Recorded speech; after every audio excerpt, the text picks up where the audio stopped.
Au commencement, Dieu dit, que la lumière soit, et la lumière fut. Dieu dit, qu'il y ait une étendue entre les eaux pour les séparer, et l'étendue se forma, séparant les eaux d'en haut et d'en bas, ainsi fut créé le ciel.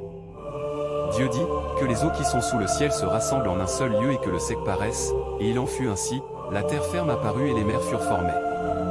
Dieu dit, que la terre produise de la verdure, de l'herbe portant semences, et des arbres fruitiers donnant du fruit selon leur espèce, et la terre produisit de la verdure, des plantes et des arbres. Dieu dit, qu'il y ait des luminaires dans l'étendue du ciel pour séparer le jour d'avec la nuit, pour marquer les saisons, les jours et les années, et le soleil, la lune et les étoiles furent placés dans le ciel pour éclairer la terre.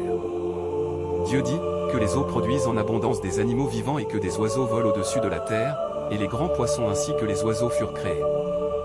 Dieu dit, que la terre produise des êtres vivants selon leur espèce, bétail, reptiles et bêtes sauvages, et la terre produisit toutes sortes d'animaux. Dieu dit, faisons l'homme à notre image, selon notre ressemblance, et qu'il domine sur les poissons de la mer, sur les oiseaux du ciel, sur le bétail, sur toute la terre et sur tous les reptiles, et Dieu créa l'homme et la femme à son image. Dieu dit à l'homme et à la femme, soyez féconds, multipliez, remplissez la terre et soumettez-la, dominez sur les poissons, sur les oiseaux et sur tout être vivant, et l'humanité reçut autorité et mission sur la création. Dieu dit encore, voici, je vous donne toute herbe portant semence et tout arbre ayant en lui du fruit portant semence, ce sera votre nourriture, et il en fut ainsi pour l'homme et pour les animaux.